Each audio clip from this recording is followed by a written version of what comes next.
Bonjour à tous, comme promis, je suis en train de faire une vidéo sur le fameux substrat des ZipGrow, une alternative que je suis en train de réfléchir depuis une semaine. J'ai fait plusieurs essais-erreurs, donc tout est à la base de ceci. Un petit peu plus tôt, j'ai demandé c'était quoi le grade de qualité de plastique de ce produit-là, qui est 2,50. Et puis jusqu'ici, j'ai eu quelques réponses. Je pense que c'est du PP, mais j'en suis pas à certitude 100% sûr.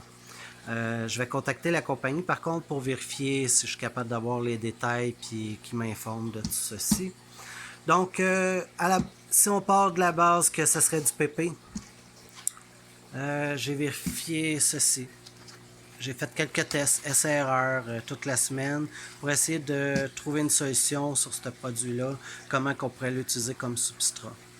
Si on regarde rapidement à la lumière, de la façon que c'est poreux,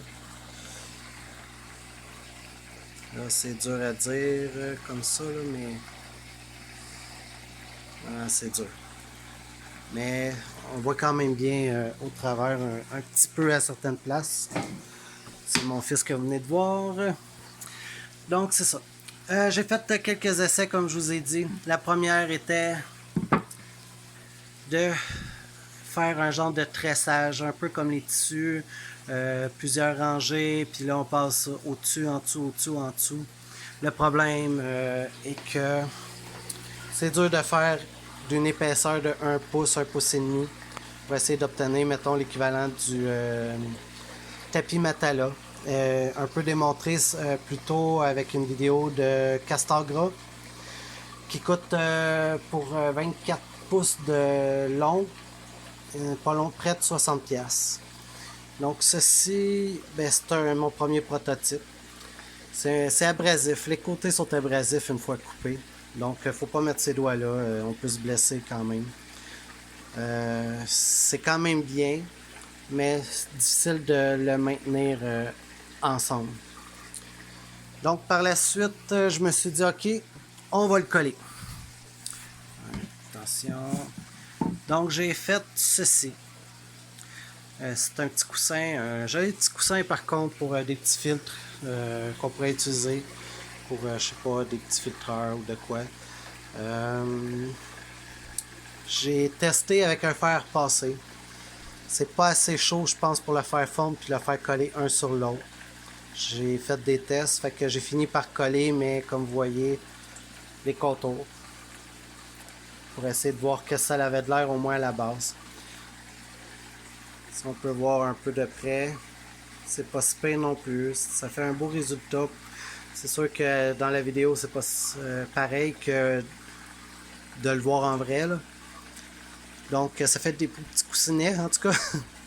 Et puis, j'ai pu monter au moins quasiment 1 pouce. Vous pouvez voir. Le problème, c'est que si je le veux pour des zips gros, ça va être dur un peu de les coller. Peut-être avec justement un vrai fusil à colle, ben pas à colle, mais à fusion, je pense qu'ils appellent, avec des bâtonnettes de plastique qui sert justement à colmater des matières plastiques ensemble, ben à souder en réalité. Et puis ça serait un test à faire éventuellement, mais pour l'instant j'ai pas l'équipement, c'est assez coûteux aussi.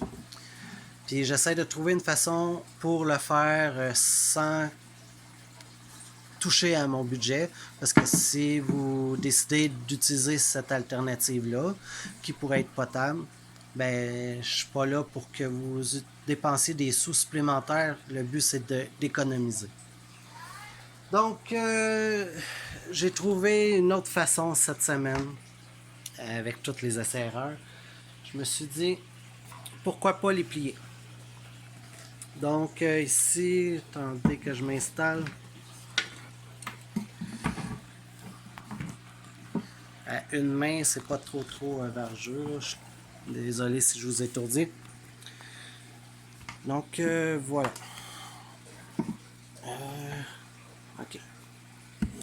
Ouais, ça, là, c'est mieux. Donc si vous voyez mon petit montage de blocs, c'est juste pour vous donner un aperçu un peu entre des... dans une tour de zip-grow. Si je me rapproche un peu, vous voyez la ligne ici centrale. J'ai comme formé 2 coussins chaque côté que on peut... Tu peux venir ici mon grand? Juste me le tenir comme ça. Non, ça. Ok. Approche-toi un peu. Ok, c'est beau, bouge plus. Donc, je vous montre un peu. Ici, j'ai comme 2 coussins que, avec peut-être possiblement un outil qu'on pourrait faire avec 2 petits morceaux de bois qu'on passe entre les côtés, qui ferait une ouverture, parce que c'est quand même, c'est doux au toucher, mais c'est un peu abrasif, le fait que ça, des petits carrés. On mettrait la plante, on sortirait les bouts de bois, puis là, il y aurait une bonne pression pour la racine sans trop l'égorger non plus. C'est un test à savoir pour aussi la densité, merci, la densité que je dois mettre. La façon que j'ai procédé, c'est celle-ci. On va sortir ça du bloc. Donc, voici le coussin qui était dans le bloc. On va aller à la lumière. Donc, 2 coussins avec des plis. J'ai simplement plié en accordéon, un sur l'autre.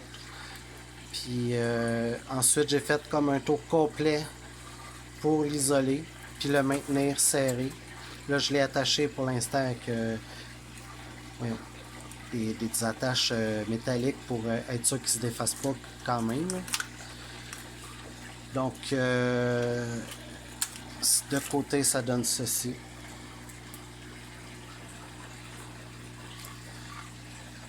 Vous voyez, le derrière est rattaché à un seul morceau. Et puis, ça se referme comme ceci. Donc, je pense que c'est une bonne alternative à tester, voir d'abord si le débit d'eau qui coule à l'intérieur est bon. Si les racines d'après moi, ils n'auront pas de problème de se former à l'intérieur. Il y a quand même beaucoup de place entre chaque trou, en diagonale, de côté, tout genre, vous le voyez comme ici. Là. Je tourne un peu de chaque côté. À la lumière, on le voit pas bien non plus. Là. Mais vous voyez qu'il y a des percées de lumière à l'intérieur, donc c'est pas opaque. Ce qui fait que le seul souci que j'ai trouvé par rapport à ce matériau-là, c'est que je l'ai trouvé seulement en 6 pouces de large. Vu que c'est une matière pour gouttière.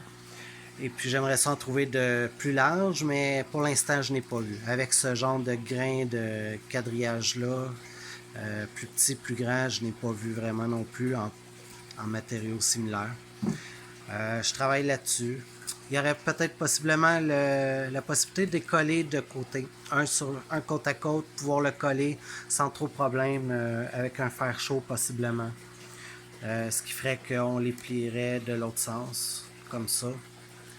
Qui ferait qu'on pourrait faire sûrement une tour complète en un seul morceau. Mon but, c'est ça, on s'entend. On n'est pas pour superposer toutes les pièces de même, une après l'autre. Comme ça. Puis ensuite, les plier, ça n'aurait pas de bon sens. On aurait petit, gros dans le milieu. Là. On aurait des doublons. D'un côté, c'est moins pire. Donc, c'est ça. Cette semaine, je vais sûrement essayer de faire un test, voir pour d'une tour en PVC que je vais faire pour la chose. Pour l'instant, j'ai rien trouvé qui pourrait remplacer une tour des gouttières ou n'importe quoi en PVC d'un autre matériau. Pour moi, je ne l'essaierai pas dans mon système parce que j'ai aucun PVC dans mon système ou pratiquement nul. Je vais plutôt opter pour un autre système de tour de culture que je vais vous démontrer bientôt. C'est ça. Donc, c'est ma première vidéo. Soyez indulgents un peu. Je me cherche un peu. Il y a eu des manqués. C'est ma deuxième que je fais parce que la première fois que je l'ai faite, qui était pas si pire,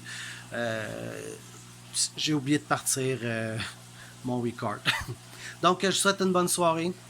Et puis, donnez-moi des nouvelles, vos idées, vos suggestions pour peut-être que j'avance dans ce dossier-là. Ce serait bien. Et puis, pour finir, j'ai vérifié aussi, il y avait les mousses pour gouttières qu'on avait discuté un peu. Ils ont de l'air d'avoir un produit de fongicide à l'intérieur, anti-moisissure, whatever. Ils sont gris bizarres, là, un peu. J'ai trouvé cette semaine, en même temps que les jaunes de bac que je vous ai posté un peu plus tôt aussi. La compagnie Polar Bear, sur le site Polar Bear Product, une compagnie canadienne qui a de l'air à avoir une mousse mais sans agent quelconque à l'intérieur. Je leur ai envoyé un message pour savoir c'est quoi leur matière plastique, quel grade que c'est, s'il y a des ajouts toxiques quelconques. Dès que j'ai un retour d'appel, je vais vous en faire part. Des fois, ce serait une bonne alternative. Pour 8 piastres la pièce, c'est de, si je me trompe pas, 3 pieds et demi. Sont pré-coupés, pliés d'une façon pour les gouttières, mais je pense que ce serait une bonne alternative qui serait apparente pas mal aux zip grossis. Donc, pour finaliser, j'avais oublié une chose. Pour faire la même feuille que, mettons, un Matala de 24 pouces par 39 pouces et 1 pouce et demi, je pense, ça prend 10 rouleaux à 2,50 qu'on peut utiliser pour la même capacité. Donc, c'est le tapis chez Pet & Pond, c'est 59, 50 quelques piastres, près de 60, plus taxes, plus livraison. Tandis qu'ici, c'est l'équivalent de 25 piastres plus taxes. Et le travail à faire aussi. Je ne m'éterniserai pas là-dessus. Je vous souhaite une bonne soirée. Et puis, à la prochaine. Merci.